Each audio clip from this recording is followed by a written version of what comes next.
sightings. Mexico City, 1991. The location for the largest mass UFO sighting in history. Hundreds of thousands of people went to the streets of Mexico. This was a massive phenomenon. Now, the visitors are back. If they are here, now they are telling us it's possible to travel through the stars.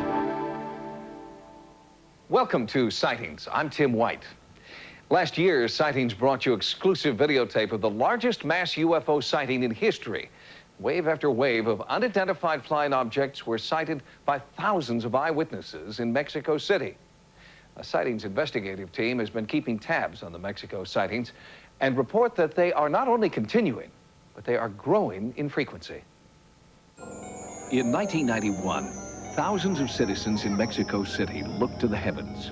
Astronomers from around the world brought high-powered telescopes. Many people had video cameras. They were there to see the last full solar eclipse for 3 centuries. But as day turned to night, there was something else in the twilight sky. UFOs, lots of them, recorded at the same time by different people from locations throughout central Mexico. Mass sightings on this scale are rare, and ufologists describe the event as a flap. One journalist who witnessed the original mass sighting has spearheaded a continuing effort to understand what exactly is going on. Jaime Muson, Mexico's most respected television reporter and host of Mexico's version of 60 Minutes, is the guiding force behind a project to collate, archive, and study this flap. From the day of the eclipse of July 11, 1991, we had the most incredible flap that has ever been recorded or keep it as evidence. A police officer caught one view of a suspected craft from a surveillance camera set up to capture drug traffickers. And this daylight video footage was taken by a Catholic priest who believes the Bible supports the possibility of extraterrestrial life forms. Christ speaks of his kingdom not being of this world, that his angels help him. We are so small, and the universe is something so big that we cannot begin to understand all that is out there. Why Mexico City? Why 1991? Some researchers found what they believe to be an answer in Mexico's ancient Maya culture. Pyramids south of Mexico City have given rise to the theory that these structures, built with extraordinary technical sophistication, were actually built with the assistance of an advanced extraterrestrial race. Were these pyramids built with a mysterious purpose in mind that has somehow beckoned extraterrestrial visitors back to the region centuries after the Maya civilization vanished? And then there is the astronomical calendar devised by the Maya centuries ago. Some archaeologists believe that the calendar accurately predicted the solar eclipse of 1991 and has also made predictions about UFO visitations. The July 11th eclipse that we witnessed was forecasted thousands of years ago on the code of dressed and eclipse table of the Mayan civilization. The Maya referred to the periods between eclipses as suns. These suns last up to 500 years. The fifth sun ended on the eclipse of July 11th. It was predicted in some form, like the era of the New Enlightenment. The sixth sun is the return to the Epic of Enlightenment. Could the continuing Mexico City flap be a harbinger of the Enlightenment predicted in the Maya calendar? Are the UFOs that have continued to appear almost daily since 1991 trying to send us a message? Hundreds of amateur videotapes have been shot in the search for that message. It was an object that was flying overhead at a low altitude in the area which I live. It was an object in the form, shall we say, of a top. It was suspended over a tower. It was revolving around. It stopped spinning and began to move across. It hid itself behind a building. I looked at the sky, and there were some bubbles. To me, it looked like a pearl. So I shot it with my camera. While I'm taping, I observed through the lens that it split or separated. There is a concerted effort in both civilian and academic circles to get to the bottom of the UFO mystery. At El Grupo Sol, a Mexico City university, courses are taught in computer analysis of supposed UFO film and video. Videotapes have been pouring into the university since the project was first announced. Amateur videographers have formed clubs to compare notes, and courses are offered on the proper techniques for videotaping UFOs. While most of the videotapes collected so far offer only quick, tantalizing glimpses of suspicious objects, a few are worthy of serious consideration. On January 1st, 1993, several metallic-looking orbs were captured on tape. Just in front of me, approximately 1,500 feet, I was looking to an object that I have never seen before. I can tell you that was not normal. It was suspended in the air. It was moving just a little bit to the sides, up and down, and left and right, in the same place for almost 15 minutes. Manuel Lozcano was not the only person who witnessed the unusual New Year's Day event in 1993. Thousands, I would say hundreds of thousands of people went to the streets of Mexico, and all of them looked at very strange things. This was a massive phenomenon. Then it's very difficult for the scientists or for the skeptics to try to say no or try to invent any kind of tale around this. It means now that we don't think the same way we did 3 or 4 years ago. And that's very important. If you really want to see what is going on up there, you have to have an open mind, otherwise you won't see that. And I believe that American people should learn from this experience. I think that if you start looking to the sky with an open mind, you are going to see things that you never expected before. The Mexico City UFOs have been front-page news in Mexico since the mass sightings began in 1991. But strangely, a computer search here could not find a single article about the phenomenon in any American publication.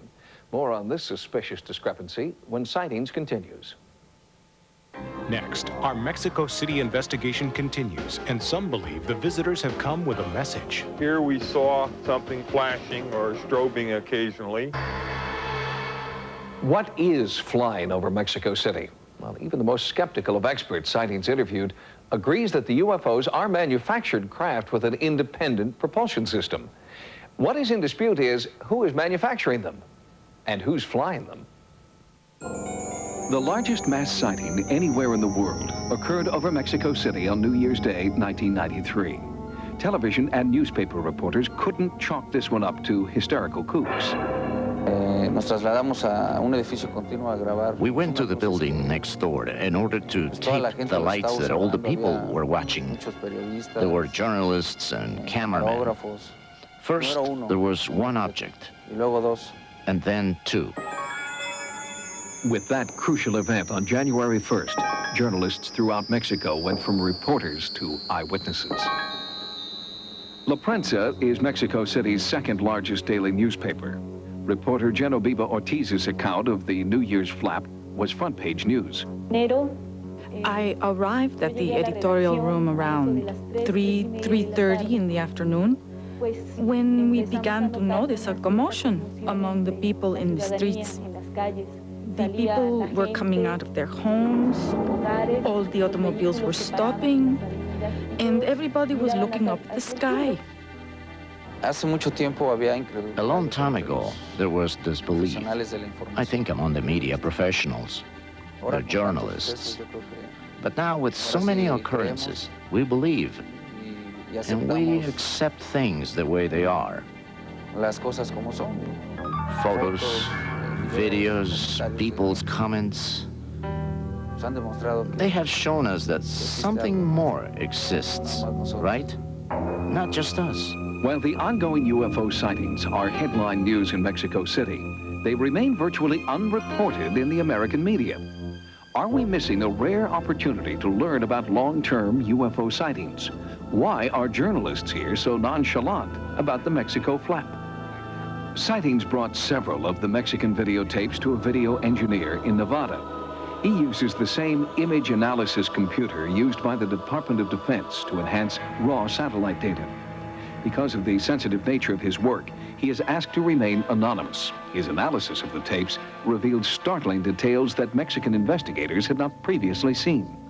Initially, we took some time to look at a blow-up and enlargement of the object that everybody sees in the motion video, and happened to see a flash of light down in this area of the screen. We went down there and enlarged it, and we see something here that doesn't seem to follow the general geometry of the image. There seemed to be another spot right in here. This area in here was flashing or strobing occasionally. And here we saw, again, something that didn't seem to be sensible with the rest of the image. It's pretty much not anything that we can readily identify as an existing aircraft or helicopter. Why are reporters in the United States disinterested in the largest continuing mass sighting in recorded history? Why do they treat as suspect tens of thousands of eyewitnesses and over 1,500 videotapes? If you want to be really truthful and you believe this is real, you have to tell it. It doesn't matter if it's risky. It doesn't matter if they are going to tell you that you are crazy. It doesn't matter if you lose your credibility, if you are acting as an honest man. As the Mike Wallace of Mexico, Jaime Muson has reason to be concerned about his credibility. But the mass sightings Muson has witnessed fuel his passion. And many people was afraid when I started presenting this, if I was going to lose my credibility. I am an investigator. My duty is to investigate, and my duty is to do it for the benefit of the people. If you have the courage and you believe in it, and it's true, you will be supported by people. And to do that is very risky, and I know that's why many of my partners, probably in the United States, don't do that. On balance, Muson and his colleagues throughout Mexico have not reported alien abductions, extraterrestrials disguised as DEA agents, or intergalactic ultimatums.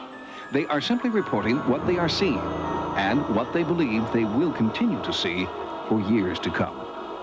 If they are here, we will be there tomorrow. They are proving with their presence here that it's possible to travel through the stars.